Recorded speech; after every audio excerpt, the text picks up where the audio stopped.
മുണ്ടക്കയത്തുള്ളപ്പോൾ എൻ്റെ ഒരു ദിവസം കാണിച്ചു തരാവേ. രാവിലെ 8:30 ആയപ്പോഴേക്കും ഞാൻ ജിമ്മിൽ പോകാനായിട്ട് ഇറങ്ങിയേ.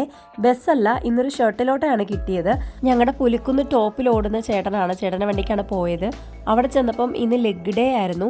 ജീനിയൊന്നും ഇല്ലായിരുന്നു. ചേച്ചിമാരുടെ കൂടെ കൂടി ഞാൻ കുറച്ച് ചെയ്തു.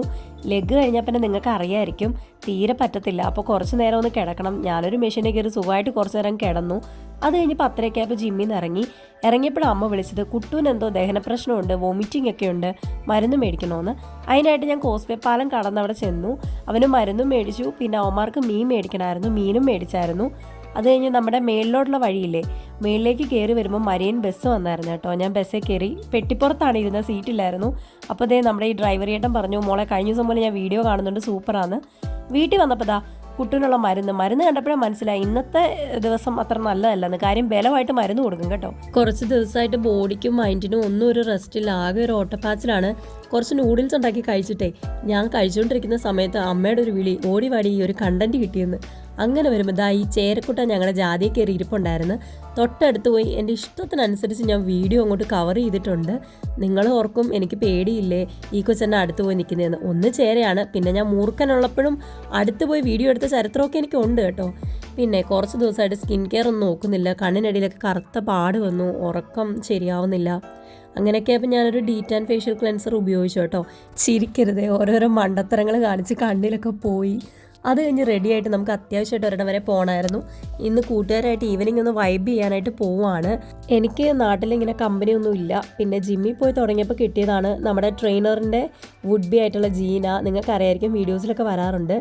അവളും ഉണ്ടായിരുന്നു. പിന്നെ നമ്മുടെ സലൂണിലെ പിള്ളേരും ഉണ്ടായിരുന്നു. ഇതാണ് ആശ ചേച്ചി. ചേച്ചീൻ്റെ വീഡിയോ കാണാറുണ്ട്, എന്നെ അങ്ങനെ കോണ്ടാക്ട് ചെയ്തിട്ടുണ്ടായിരുന്നു. ഇവിടെ വരുമ്പോൾ വരണമെന്ന് പറഞ്ഞു. നമ്മുടെ ബോംബെ ടെക്സ്റ്റൈൽസിലാണ് ചേച്ചിയെ. പിന്നെ എൻ്റെ വീഡിയോ കാണുന്ന വേറെ 1-2 ചേച്ചിമാരും ഉണ്ടായിരുന്നു. അവരെയൊക്കെ ഒന്ന് വീഡിയോയിൽ കവർ ചെയ്തു. അത് കഴിഞ്ഞ് ഞാൻ ഇങ്ങനെ ഈവനിങ് വെയിറ്റ് ചെയ്ത് നിൽക്കുമ്പോഴായിരുന്നു അവളുമാർ വന്നിട്ടുണ്ട്. അങ്ങനെ ഞങ്ങൾ നടക്കാൻ തുടങ്ങി. നേരെ സിറ്റി സിൽക്സിൽ പോയി. കാര്യം അവൾക്ക്, ലക്ഷ്മിക്ക് അവളുടെ അമ്മയ്ക്കായിട്ടൊരു ചുരിദാർ എടുക്കണമായിരുന്നു. അതിന് സെലക്ഷൻ കുറേ നേരമായി. 1/4 മണിക്കൂർ അവിടെ നിർത്തിയിട്ട് ഒടുവിൽ എടുത്തുകൊണ്ട് ഇറങ്ങി വന്നു. അത് കഴിഞ്ഞപ്പോൾ ഫുഡ് കഴിക്കാമെന്ന് പറഞ്ഞു. അതിനായിട്ട് നമ്മൾ അജുവ റെസ്റ്റോറൻ്റ് ഇല്ലേ പൈങ്ങനയിൽ, അവിടെ വന്നിട്ടുണ്ടായിരുന്നു. ആദ്യമായിട്ടാണ് ഇവിടെ വരുന്നത്. നേരത്തെ വരണ്ടതാണെന്ന് എനിക്ക് തോന്നിപ്പോയി കേട്ടോ. ഈ സുലൈമാനി കുടിച്ചിട്ടായിരുന്നു ആദ്യത്തെ തുടക്കം. എന്തോ നല്ല രുചിയാണെന്നറിയാവോ. അത് കഴിഞ്ഞിട്ട് നമുക്കൊരു മൊഹിത്തോ കിട്ടിയിട്ടുണ്ടായിരുന്നു. അതും അന്യായ ടേസ്റ്റ് ആയിരുന്നു. പിന്നെ ഷവർമ എനിക്ക് ഭയങ്കര അഡിക്ഷനാണ്. ഇത് ഇവരുടെ ജംബോ റോളാണ്. അതുപോലെ ഇവർക്ക് വേറൊരെണ്ണം ഉണ്ട്, അജുവ റോൾ എന്ന് പറഞ്ഞിട്ട്. ഇതിൻ്റെ രണ്ടിൻ്റെയൊക്കെ ടേസ്റ്റ് ഡിഫറെൻ്റ് ആണ്. 9 തരം ഷവർമ ഇവിടെ ഉണ്ടെന്നാണ് പറഞ്ഞത്. ഞങ്ങൾ 2 വാങ്ങിയുള്ളൂ. പിന്നെ നമ്മൾ കുറച്ച് ഫ്രൈഡ് റൈസ്, നൂഡിൽസ്, അതുപോലെ തന്നെ ബാർബിക്യൂ, അൽഫാം, ഇതെല്ലാം കൂടെ ഒന്ന് കുറച്ചായിട്ട് ട്രൈ ചെയ്തു. എന്നാണെങ്കിലും ഞാൻ ഭയങ്കര സാറ്റിസ്ഫൈഡ് ആയി. കാര്യം കൊച്ചിയിൽ നിന്ന് വന്നതിന് ശേഷം ഈ മുണ്ടക്കയത്തൊന്നും എനിക്ക് നല്ലൊരു അറേബ്യൻ ഫുഡൊന്നും കഴിക്കാൻ പറ്റിയിട്ടുണ്ടായിരുന്നില്ല.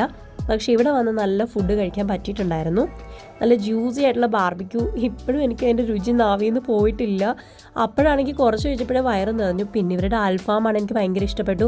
നമ്മൾ പുറത്ത് കാണുന്ന പോലെ ചുമന്ന കളറിലുള്ള അൽഫാം അല്ല കേട്ടോ, ഇതിന് കളറ് കുറവാണ്. ഞാൻ ആദ്യം ഓർത്തു ഇത് വെന്തിട്ടില്ലേന്ന്. അപ്പോഴാ ചേട്ടൻ പറഞ്ഞത് അവർ ആർട്ടിഫിഷ്യൽ കളറുകളും അതുപോലെ സിന്തറ്റിക് മസാലയൊന്നും ചേർക്കുന്നില്ല എന്ന്. അതാണ് അങ്ങനെ ഇരിക്കുന്നത്. ഞങ്ങൾ ആഞ്ഞു പിടിച്ചു, മുടക്കിയ കാശിനുള്ള മുതലാക്കിയിട്ടുണ്ടേ. മുഴുവൻ കാലിയാക്കിയിട്ടാണ് എണീറ്റത്. അത് കഴിഞ്ഞപ്പോൾ പിന്നെ നമ്മൾ നൈസായിട്ട് പുറത്തേക്ക് വന്നു. അവളുമാർക്ക് കുറച്ച് പച്ചക്കറി മേടിക്കണുണ്ട്. ഓപ്പോസിറ്റ് പച്ചക്കറി കടയിൽ പോയി സാധനം മേടിച്ചുകൊണ്ട് വന്നു. അത് കഴിഞ്ഞപ്പോൾ നമ്മുടെ ട്രെയിനറുടെ അനിയൻ ചെറുക്കൻ ശാലു, അവൻ വന്നിട്ടുണ്ടായിരുന്നു. അവനാണ് നമ്മളെ വീട്ടിൽ കൊണ്ട് വിട്ടത് കേട്ടോ.